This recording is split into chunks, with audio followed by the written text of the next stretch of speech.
थारैनो आङो जोबोद गोजोननाय मोनदों नोंथांमोननि दिनैनि बे सभायाव नुजाथिफैनो हानानै। आरोबाव आङो इसोरखौ हामबाय होनो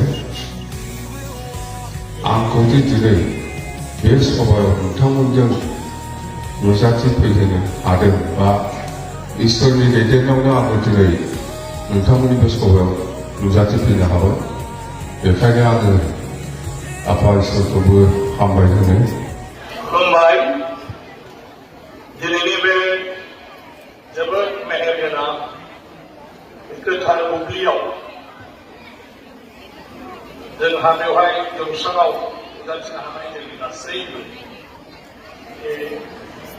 प्रग्रामखौ अर्गानाइज खालामनाय बर' बाप्टिस्ट कनभेन्सननि गासै मानवगिरि बिबानगिरि बिथांमोनखौ आं गिबियावनो आंनि गोसो गोरबोनिफ्राय सिबिनाय बावदों। जोंहा बेयाव नुजाफैनाय जोंनि जेब्लायबो जिउखौ बोसोन होबोनाय धोरोमनि लामाजों आगान सुरनाय इसोरजों जोंखौ जेब्लायबो सिनायथि होबोनाय जोंनि धोरोम गुरुफोर, जोंनि सिबिजाथाव पास्टर, जोंनि मानवगिरि रेभारेन्डफोर, गासै मानवगिरि बिथांमोन आरो बेवहाय नुजाफैनो हानाय गुबुन गुबुन बिथिङाव खामानि मावनाय जोंनि सिबिजाथाव सानसुमै बिथांमोन आरो गासै जोंनि बे बाप्टिस्ट कनभेन्सननि कनफारेन्सआव नुजाफैनो हानाय जोंनि आइ आफा, बिदा फंबाय, बिब' बिनानाव, आंनि रायजो राजा सिबिजाथाव नोंथांमोन। फैयै फैयै देग्लायबो इसोरनि अननायाव नोंथांमोननि गेजेराव सफैबावबाय। जोबोद मोजां मोनो बिबिसिनि बे कनफारेन्सआव फैनो। मानो होननानै बुङोब्ला बेवहाय जों बयखौबो लोगो मोनो आरो बे बयनिख्रुइबो मोनसे देरसिन हाबा जोंनि गेजेराव जे जों बयबो फैनानै जयैनो इसोरखौ गोसो गोरबोनिफ्राय गाहाम हामलायनायखौ बावहरनानै आंनि बिबुंथिखौ बेयावनो फोजोबबाय। गोजोन्थों।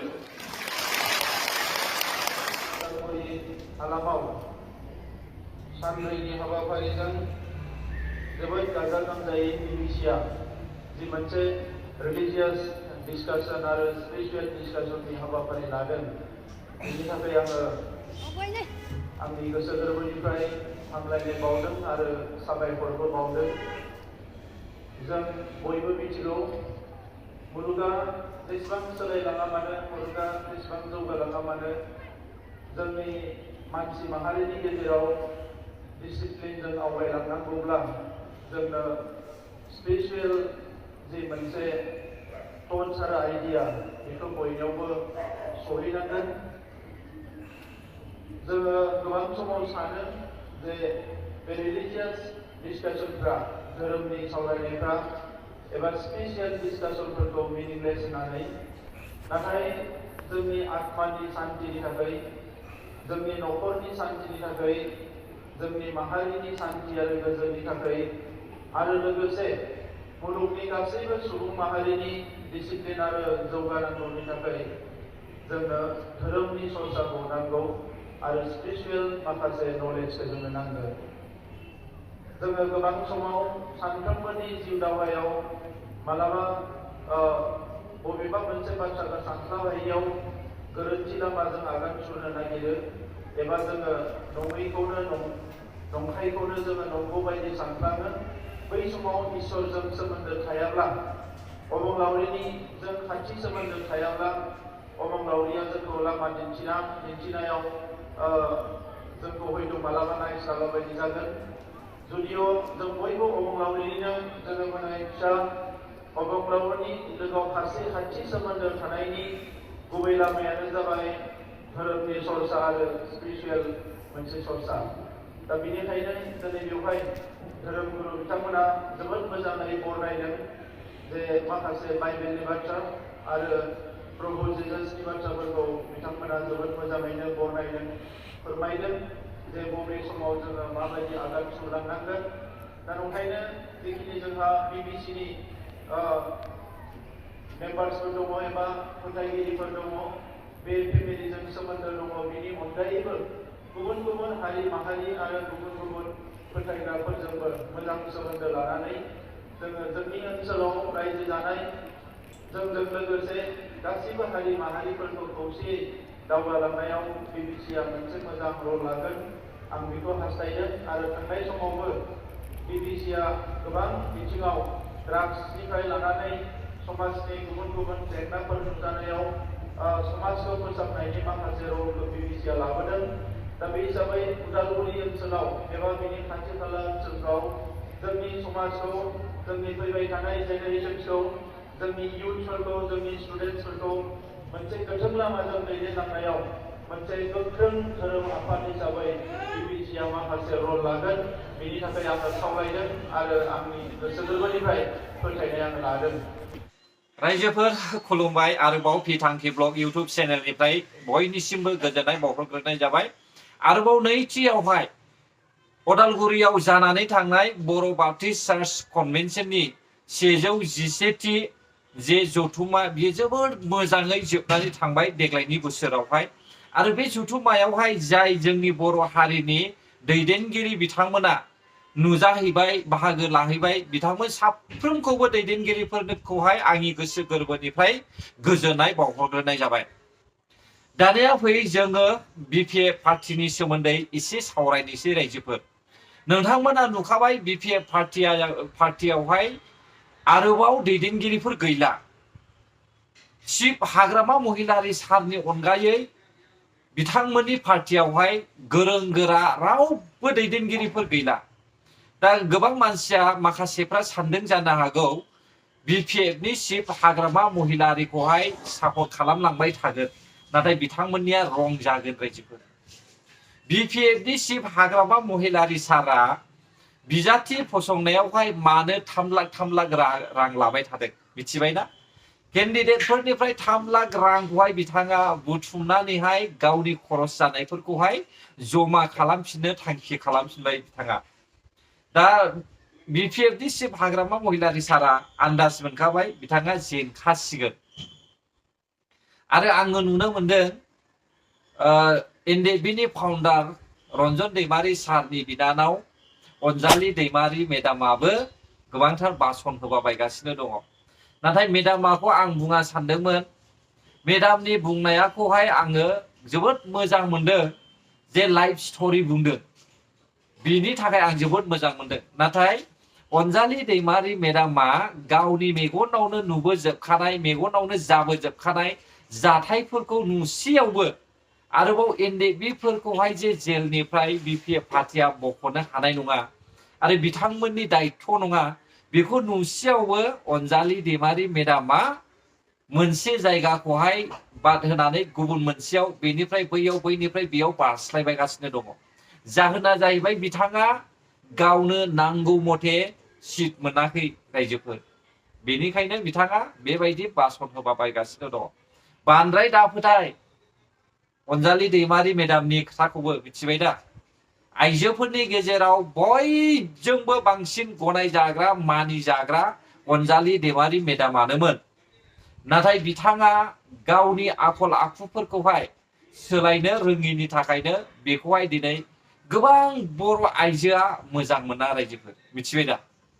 दा बिथाङा जुदि सासे गोग्गो साननो हानाय गोहो बर' हारिनि थाखाय बिथाङा मावनो ओंखारदोंमोनब्ला अब्ला बिथाङा मानो अपोजिशन पार्टिजोंहाय सापर्ट होनानैहाय रुलिं गभर्नमेन्टफोरजोंहाय एगेन्स्ट बाथ्रा बुंनानै होबायनायखौ जोङो नुनो मोनखो?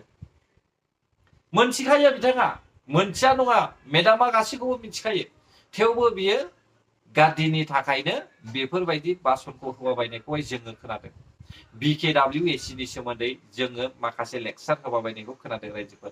आं भिडिअखौ होला भिडिअखौहाय नोंथांमोना नुखाबाय।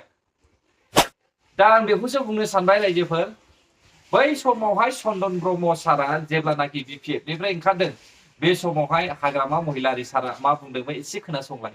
चन्दन ब्रह्म कुन चन्दन ब्रह्म? प्राक्तन मन्त्री चन्दन ओइ मयब्लाक सिजिनाफाय। चन्दन ब्रह्म कुन चन्दन ब्रह्म? प्राक्तन मन्त्री चन्दन ओइ मयब्लाक सिजिनाफाय। निश्चय बिथाङा चन्दन ब्रह्म सारखौहाय सिनाया होननानै बुंदों। जाय मानसिया थोरसि गंसेयावनो ओंखाम जाग्रा जाय मानसिया गावजोंनो गुलि गुलि थाफानानै मावग्रा नैबे मानसिखौ सिनाया होननायनि खेथ्रआवनो जानो हागौ बिथांमोना गावनि माखासे दैदेनगिरिफोरजोंबो गाज्रि मोनजादों। बेनिखायनो साफानि उनाव साफा BPFनिफ्राय गुगाबोबाय थादों। फैयै फैयै खाम्फा बरगयारि सारखौहाय माला गानाब्ला आं फोथाया होननाया जोङो नुनो मोनबाय। बिथाङा रिजाइन लेटार होबाय, रेजिगनेशन खालामबाय। दा रेजिगनेशन लेटारखौहाय अलरेडि गथायबाय। दा खाम्फा बरगयारि सारा ओरैनो दंथ'यो। जानो हागौ बिथांखौबो माला गानखांनायनि उनावहाय खाम्फा बरगयारिया सोर आं सिनाया होननानै बुंगोन खोमा। ना मा बुङो रायजोफोर? निस्सय बुंनोबो हागौ बियो रागाजों। मानो होनोब्ला खुगाया लागामा गैखाया, मिथिबाय दा? सोरबायदि मानसिखौ मा बुंनांगौ। सोरबा बुंदों जे आंखौहाय कमेन्टआव बुंदों रनजित बसुमतारी साराबो गाज्रि होननानै बुंदों दै। नाथाय रनजित बसुमतारी सारा मा खामानि मावदों मा खामानि मावाखै बेखौ आंबो नुगासिनो दङ। आरो बिथांखौ आं गाज्रि खामानि मावदों होननानैहाय सानाखै रायजोफोर। जुदि माबा मोनसे गाज्रि मावोब्ला बेखौबो आङो सोंखारिगोन। आरो इउपिपिएलनि CEM प्रमद बर' सारा माब्लाबाबो गुबुन मानसिफोरखौहाय गाज्रि रावजों रायफेराखै, मिथिबाय दा? जेरैहाय BPFनि चिफ हाग्रामा महिलारि सारा रायदों बेबायदि मालाबाबो बुंफेराखै। दा इउपिपिएलनि माखासे आखान्थिफ्रासो एसे एनै गाज्रि खामानि मावदों जानो हागौ, आं बेखौ सोंखारिनो थाङा। CEM थाखानानैहाय बिनि आखान्थिफ्रा माखासे गोरोन्थि मावदोंबो जानो हागौ, मिथिबाय दा? गोरोन्थि नुयोब्ला आं बुंखागोन, नाथाय आं गोरोन्थि नुथ'वाखै रायजोफोर, मिथिबाय? बेनिखायनो आं जेबो बुंथ'वाखै। नाथाय गोरोन्थि गैयैखौनो गोरोन्थि बानायनानैहाय भिडिअ बानायग्रा मानसिफोरखौसो नोंथांमोना सोंखारिनो हागोन। जोङो नुदोंना रायजोफोर? BKWACनि अनजालि दैमारि मेडामा अपोजिशन पार्टिजोंहाय लोगो जानानै बाथ्रा इनडाइरेक्टलि बुंनाय लोगो लोगो माखासे इउटुबार्सफोरनि चेनेलावहाय भिडिअ ओंखारदों। कार्बि आलंनि जानाय जाथायखौ लोगो लोगो हगारनानै होदों। नाथाय सिङाव मा जादों जेबो मिथिया। मिथिगौ दा रायजोफोर? बेखौनो होनो आमेरिकान डलारनि भिउसल' नागिरनाय। दा बेनिखायनो आं सानदों BPF पार्टिया जिर' जानो थांगासिनो दङ। BPF पार्टिखौ ओरैबायदि बाख्नायदों, खोनासं एसे भिडिअखौहाय। যিটো বচাবই লাগিব, BTCটো আমি ধ্বংস কৰিব দিব নোৱাৰে। প্ৰমোদ বৰাই আজি BTCটো ধ্বংস কৰিবলৈ গৈ আছে, ধ্বংস হৈছে অলৰেডি। इउपिपिएल पार्टिखौहाय जोबस्रांलांसिगोन होननानैहाय हाग्रामा महिलारि सारा बुंदोंना। नाथाय इउपिपिएल पार्टियावहाय BPF पार्टिनि मानसिफ्रा हाबगासिनो दङ रायजोफोर। आरो BPF पार्टिनि दैदेनगिरिफ्रानो गुगालांजोबखाबाय। जोङो खाम्फा बरगयारिनि उनावहाय आरोबाव सासे CWCनि सोद्रोमा प्राणजित बसुमतारी बिथांखौबो जोङो रिजाइन होनायखौ नुबाय। अब्ला सोर दंबावो रायजोफोर? बिक्रम दैमारि, कास्टम बसुमतारी, प्रहलाद ब्रह्म, रुबिराम नार्जारी, बिसोरलाय बारहावासो, ओरैनो रेजेक्टखा बिसोरो। आरो बिसोरनि खुगानि रावानो रायजो राजाफोरखौहाय बिस होनानै होग्राखा। अब्ला माब्रै BPFआ देरहाबावनांगौ जाखो रायजोफोर? ससियेल मिडियायाव आं खोनादों सिगांनि MCLA BPFनिफ्राय देरहानाय सायखं बसुमतारी, जायखौ जोङो बिसावरायग्रा होननानै सिनायो, बिथाङा दा EM जाबाय जोंनि एरियायावनो दै। बिथांनि गामिया जोंनि एखे गामियानोखा। दा बिथाङा EM जाबाय। दा बिथाङा BPF पार्टिनि गेजेरावहाय मा सोलिनानै दङ बेखौहाय थांखिनानैहाय ससियेल मिडियायाव बाथ्रा बुंदों। जों गारजेन जुदि थिग नङाब्ला गथ'फ्रा खारखायो। बिनि सिगांबो गोबां गथ'फ्रा खारबाय। मोनसे न'खराव गारजेना जेनेबा हौवा हिन्जाव नांलायबाय थायोबो गथ'फ्रा दिल्ली बम्बे खारखायो। निसय गारजेननि गेजेराव बेफोरबायदि कनफ्लिक्टआ जादों आरो माबा मोनसे आइडिय'लजिकेल डिफारेन्सबो जानो हागौ। बेनि थाखाय बिथाङा कम्फर्टेबल मोनाखै बिथांजों मावजाबनो, जेनाखि दानि आवगोनि हाग्रामा बिथांजों। दा बेनि थाखायनो बिथाङा गोदान लामा लादों होननानै आं सानो। निश्चय बबेबा न'खरनि गारजेना जुदि हौवा हिन्जाव नांलायलायबाय थायोब्ला अब्ला बिनि फिसाफ्रा थानो गोजोनखानाय नङा। दा बेनिखायनो न'खरनि गारजेना जुदि मोजां नङाब्ला अब्ला फिसाफ्राबालाय माब्रै मोजां जागोन? थिग बेबायदिनो BPF पार्टिनि आन्दारावहाय सोलिगासिनो दं। बेखायनो गुगालांबाय थादों रायजोफोर। सासेनि उनाव सासे सासेनि उनाव सासे गुगाबोबाय थादों। जिखि जादोला नोंथांमोना नायलांबाय थादो खाम्फा बरगयारि सारा सोरजोंहाय माला गानो। नाथाय आंनि थांखिया बेनो रायजोफोर, खाम्फा बरगयारि सारा सासे मोजां दैदेनगिरि, मिथिबाय दा? BPFनि चिफ हाग्रामा महिलारि सारनि सुबिदा होयैनि थाखायनो बिथाङा रायजो राजानि खामानिखौहाय मावनानै होनो हायाखै। दा बेनिखायनो आं सानदों बिथाङा सासे गोख्रों दैदेनगिरि हिसाबै बिथाङा जुदि बर' हारिजोंनो नांजाबनानै गोरोबफानानै थाफिननानै खामानि मावोब्ला बिथांनि थाखायनो जोबोद मोजां आरो बिथांखौहाय रावबो सोंखारिनायबो नङा। एकमात्र सासे सानै BPF पार्टिनिल' बुंगोन रायजोफोर। दा बेनिखायनो आं सानो निश्चय फैबाय थानाय 7 नैबे फेब्रुवारियावहाय UPPLनि जयनिं सेरेमनि दं होननानै खोनादों। दा खाम्फा बरगयारि सारा बबेयाव जइन जामारो नोंथांमोना नुनो मोनसिगोन रायजोफोर। अब्ला रायजोफोर भिडिअआ बेसेखिनियानोमोन। नोंथांमोननि थाखाय गोरोन्थि जाबायब्ला आंखौ निमाहा होदो। आरो जुदि नोंथांमोना आंनि भिडिअखौ मोजां मोनदोंब्ला गिबियावनो साबस्क्राइब खालामनानै लाब्लानो जाबाय आरो लाइक शेयार कमेन्ट होनानै होलायब्लानो जाबाय। गोजोन्थों। भिडिअखौ जोबजासे नायनायनि थाखाय बर' हारि जय जाथों, जय बर' हारिनि।